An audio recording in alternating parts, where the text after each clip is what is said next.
16 साल का ईशान एक साधारण सा लड़का था, लेकिन उसकी जिंदगी कुछ खास नहीं चल रही थी। न दोस्त थे, न पैसा था, न पॉपुलैरिटी और न ही आत्मविश्वास था। एक दिन स्कूल से लौटते वक्त बारिश में वो एक पुरानी जली सी किताब की दुकान में घुस जाता है।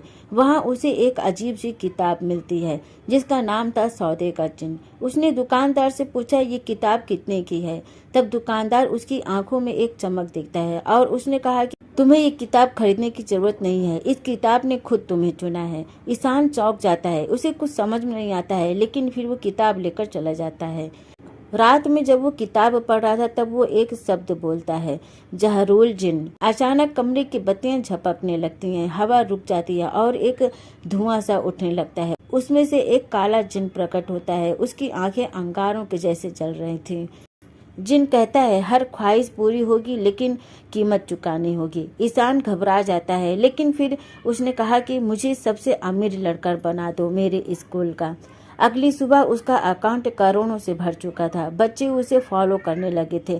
सोशल मीडिया पर वो वायरल हो गया था। लेकिन उसी शाम उसकी माँ की तबीयत अचानक बिगड़ गई और डॉक्टर ने कहा कि कोई दवा असर नहीं कर रही है। वो दौड़ते हुए जिन के पास जाता है और कहता है कि तुमने ये क्या कर दिया।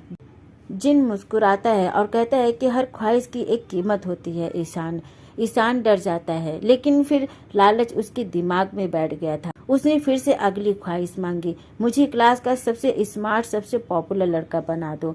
और वो बन जाता है। जिन उसे बना देता है, लेकिन उसका सबसे अच्छा दोस्त खुदकुशी कर लेता है। उसने कारण लिखा था कि अब सब कुछ ईशान के पास है, तो अब मैं क्या करूँगा। ईशान का मन बहुत टूट जाता है और वो जान गया था कि जिन का हर सौदा एक श्राप के जैसा है। आखिरी बार वो जिन के पास जाता है और बोला, मैं ये सब कुछ तुम्हें वापस करना चाहता हूँ, मुझे मेरी माँ, मेरा दोस्त लौटा दो। जिन कहता है, हर सौदा एक चक्र है, तुम बाहर नहीं निकल सकते, लेकिन तुम एक आखिरी सौदा कर सकते हो, अपना वजूद देकर। तुम्हें अपना वजूद देना पड़ेगा। ईशान बिना कुछ सोचे समझे हाँ बोल देता है, ले जा, तू मेरी जिंदगी ले जा, लेकिन बाकी सब कुछ मुझे लौटा दे।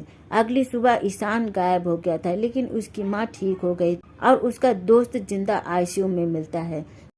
स्कूल में एक नई अफवाह फैली थी, जो थी कि लाइब्रेरी के उस कोने में एक किताब है जो हर ख्वाहिश पूरी कर देती है, लेकिन किसी ने अब तक उसे दोबारा नहीं छुआ, क्योंकि उस पर अब लिखा था कि हर ख्वाहिश की एक कीमत होती है और ईशान उसकी आखिरी मिसाल है। तो क्या आप भी सौदा करोगे? लेकिन सोच लो, हर ख्वाहिश की एक कीमत देनी पड़ेगी। कि कहानी कैसी लगी आप सभी को? अगर पसंद आई हो तो प्लीज़ चैनल को सब्सक्राइब जरूर करें ऐसे ही इंटरेस्टिंग स्टोरी के लिए।